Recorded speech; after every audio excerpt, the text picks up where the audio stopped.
Hello! If you often feel confused or frustrated in your relationship, then this will interest you. So it's the silent controller, and why we give away our control, give our control away. But first, hi, I'm Will Perry, and I help make complex theories simple. It's not good enough to understand, we need to take action. I'm not clinically trained, but I've been an executive coach since 2001. I was head of action learning at the BBC. But in the last 13 years, I've been focused on this one question. Why do we get so stuck, and what's it got to do with this shadow side? How I help people. Firstly, I can do it for you. I can work really intensely, closely, or I can do it with you in the small online groups. Or you can do it yourself with the online program. But also I've got lots of free content and free programs, so come and find out more. Do like, subscribe. Yeah. Okay, so that's me. Hello.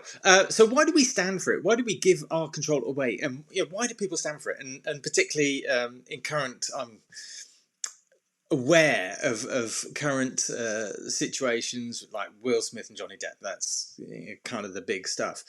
That it's not just obviously females in controlling relationships, it's males, men, women. It's non-gender specific, but it's like, why do you think people got everything, everything going for them, everything, why would they get so entrenched in this difficult relationship with what? Yeah, they've got everything. Why would they stand for it? Why would they attract it? Why would they maintain that? How can this happen when they've got everything? How come they don't just sort it out? How come they don't get all the, they've got enough money to get the best consultants, psychotherapists, psychologists, therapists? Why don't they just, go, oh, Mr. Depp, you've got this, boom, sort, why don't they sort themselves out so they don't get into these situations? It seems crazy from the outside, doesn't it? It seems absolutely crazy from the outside. Yeah, it's the toy mail, the turmoil. Oh, I can't say that now. The turmoil on the inside, and that's what sometimes it exposes itself under the pressure of certain situations. And I think that's what we saw with Will Smith. And I'm not going to go into the details of Will Smith or Johnny Depp. And as I record this, it's only halfway through the Johnny Depp trial. Oh, these televised things, terrible, but fascinating at the same time. So it's only halfway through that. So we've only seen Johnny Depp there, and obviously we're going to get the other side of Amber Heard. Sorry, it just popped into my head when I said out loud Amber Heard. It was the Jason Momoa clip of "She shall forever now be called Amber Heard." Anyway, maybe you haven't seen that. It's quite funny. It's the turmoil within, and what I see is just what I see with the people I work with a lot, to varying different degrees, is that we are we're all a little bit broken and a bit damaged, but I see that damage within those people, and they attract other kind of damaged people. But the people that they attract, it's this power game. It's the people that they attract is the ones that kind of always done this, that kind of dominate over and like to feel and feel safe and secure when they're controlling, whereas we give away our, crossing my hands over here, give away our control, because that's kind of the conditioning, the way we've been brought up. That goes back to the early childhood, that goes back to the formation years, and it's kind of understandable. But as we progress through life, this stuff gets hidden from us. Well, it's always hidden from us in our subconscious. And as children, we're not aware of this stuff. And as adults, we kind of see some surface patterns, and we kind of dismiss a lot of it. And then when we get into really deep, not trouble, as in with the law, with the pole, but troubled inside, deeply troubled inside. I remember in different relationships that I've had key points where it's just like, it's so obvious and such a big thing, and then I've finally, gone, look, how come you've never boom, whatever it is. I'm not going to give details, and it's like, God, you're so, why do you keep going on about that? And it's like, because there's something that's, red flag here for me, and I can't get my head around it, and it's a red flag, and I can't understand it, and I can't understand why I keep quashing it, but it keeps coming up.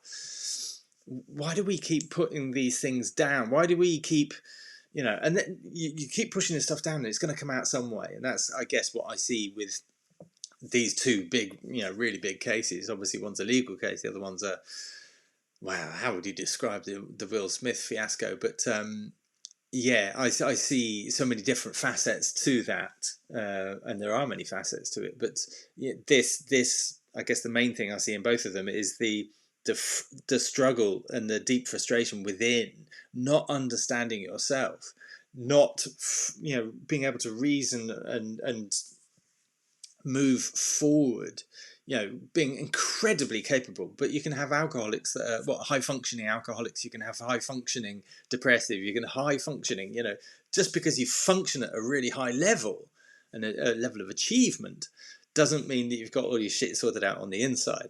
And that's what it's all about. But how come they just didn't pay for somebody to get their shit sorted out? Because it's that's the quandary, isn't it? Having, wherever you are, sorting your shit out isn't just a thing. Just a minute, I've got some shit so I need to sort out. Could you help me sort my shit out? It's not that. It's that awareness isn't there. So it's the struggle. And it's the same with depression. It's so, people you see, do you know those people that post on such a bad day today on Facebook or social media, whatever, saying it's really struggled, right, that's it, I think I'm done with life, I'm done, it's not merely a drama. It's not a drama as in they're being dramatic, although it is dramatic. It's that struggle is so consuming, and to a lesser degree, or in many ways, the struggle, or more subtle continuum of not understanding this and having this push and pull, this twisting, the torment within, and not understanding why or where, or and just thinking it's you, that you're not good enough. And then what we do is often we put ourselves down, and then we have this person that kind of fixes things and makes us feel secure in many ways, yet is toxic and destructive.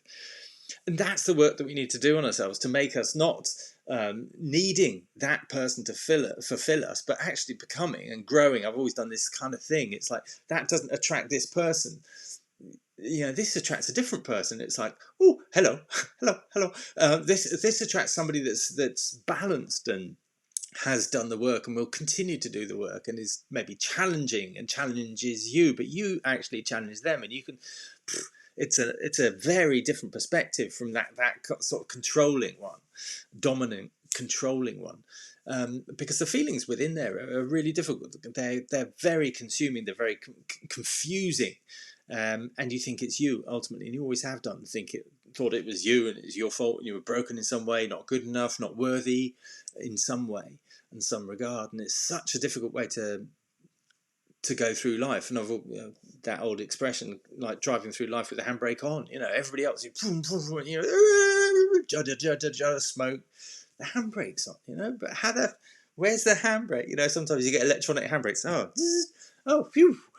But yeah, it's what's holding me back. It's inside. So I guess the invitation to you is to to have a conversation. Have a conversation with me, but find somebody that's going to be able to help you find what your shit is inside, and then help you work through that, so that you have the resources in life to be able to attract the right people, and that's people in your life, but not just relationships, but to be able to not have that frustration, or to be able to deal with that frustration when it arises, to be able to to be able to clarify the confusion for you, to not other people do it. Maybe the start is there, but for you to be able to then go through that process and develop yourself ongoingly. But you can't do it from that point of view. You're just stuck from that point of view. So have a conversation with me if that resonates, to maybe I can help you start to see and start that journey of what you're not seeing for yourself, because it's easier. And that's the thing, it's always easier to see somebody else's shit, but somebody else can only help you as far as they've got themselves. So, the person helping you needs to have got through that level too. And that's quite a rare thing, I find, both from myself, but also from the people I work with, and who and where they've sought help before, but not been able to get through. So it's a it's a challenging thing, challenging thing, but it's scary how much of life this affects us, how much of our lives is affected by this, what I'm kind of referring to as shit inside. So if any of this resonates, do get in contact, do keep the conversation alive, keep, just engage in that conversation. What is it that holds me back? What if I've got a handbrake? What is it? What's that handbrake? Why is it? Can I release it? Good questions to have. I hope you have an awesome rest of the day. Speak to you soon. All right, many thanks. Bye-bye.